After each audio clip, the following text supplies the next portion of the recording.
नमस्कार दोस्तों, माधव पहल अकेडमीज़ में दीपक सर आप सबका फिर से स्वागत करता हूं। जैसा कि लास्ट टाइम अपन बैगा जनजाति का क्लास लिए थे और उस पे बहुत अच्छा आप लोगों का फीडबैक आया और अबुझ माड़िया का भी मैं कर चुका हूं और कहना चाहिए विशेष पेशी जनजाति और जनजाति के अलावा विशेष बहुत सारे फैक्ट भी मैं आपको इंपॉर्टेंट फैक्ट बताया हूँ। आज इस वीडियो को इसलिए मैं बना रहा हूँ क्योंकि आपको मैं बताना चाहता हूँ बिरहोर जनजाति जो कि छत्तीसगढ़ की विशेष पिछड़ी जनजाति है। बिरहोर जनजाति का क्लास ठीक कल सुबह 10 बजे आपको मिलेगा।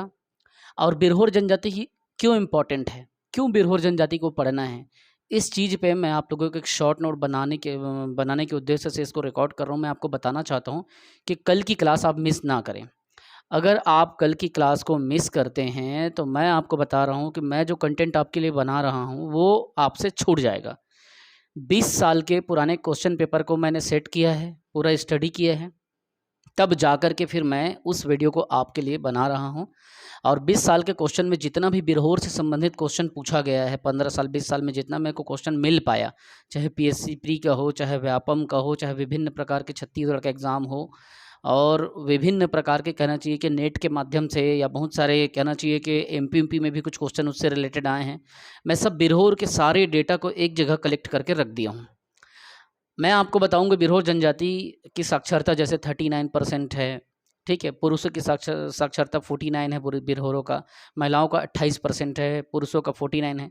ये सब चीज़ पे अपन बात करेंगे, उसकी लिटरेसी क्या है, वो प्रमुख त्यौहार कौन सा मनाते हैं, जो सुख जो बांधते हैं, सुख सुख जो शब्द आता है, टर्मिनोलॉजी जो आता है इसमें, उसका मतलब क्या होता है, सुख बांधना मतलब वर पक्ष वधु मूल्य को पैसा देता है, सुख तोड़ना, ठीक है, मतलब विवाह जैसे टूट जाता है तो सुख तोड़ना कहलाता है। फिर पूजा में किस किस की पूजा करते हैं, इनका जो युवक गृह है वो क्या है, विवाह का रस्म कौन संपन्न कराता है, जनजाति पंचायत का प्रमुख कौन है, ठीक है।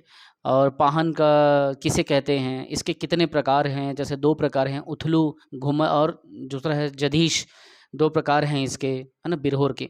इन सारे चीज़ों पे हम लोग बात करेंगे इस क्लास में, जिस पे 7 से 8 सरकारी किताबों का डाटा पूरा कलेक्ट किया गया है। विशेष पिछड़ी जनजाति के क्वेश्चन हमेशा पूछे जा रहे हैं राज्य के पेपर में, इसीलिए मैं स्पेशली आपके लिए इस चीज़ को मेहनत करके डिज़ाइन किया हूं ताकि आप लोगों को सही कंटेंट जो है एक लेक्चर में एक जगह मिल सके।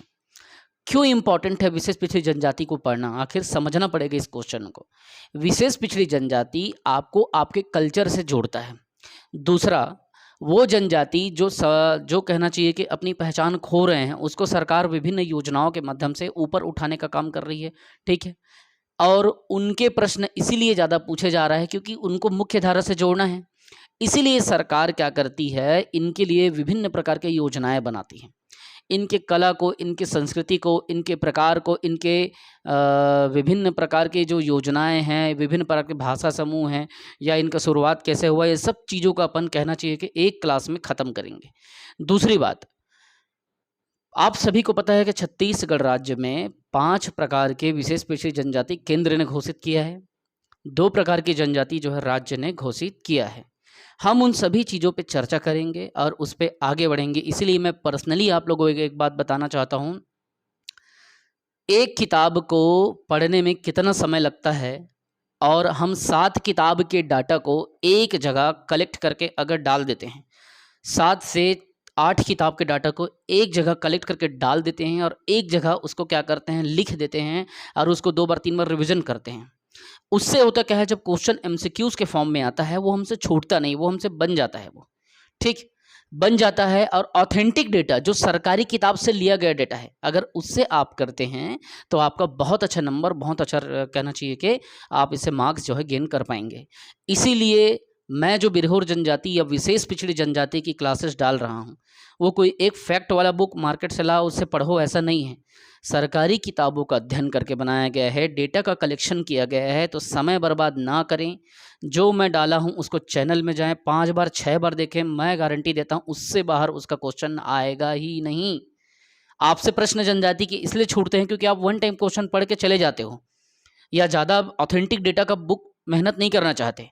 लेकिन जो मैं आपको बता रहा हूं, आपको क्या करना है, उस किताब में जितनी भी आंकड़े हैं सरकारी किताब में, चाहे वो कहना चाहिए कि आपका टीके बैठना हो, चाहे वो कोई विभाग का डेटा हो, चाहे डीपीआर का डेटा हो, या जनजाति के अन्य किताबें हों, ठीक।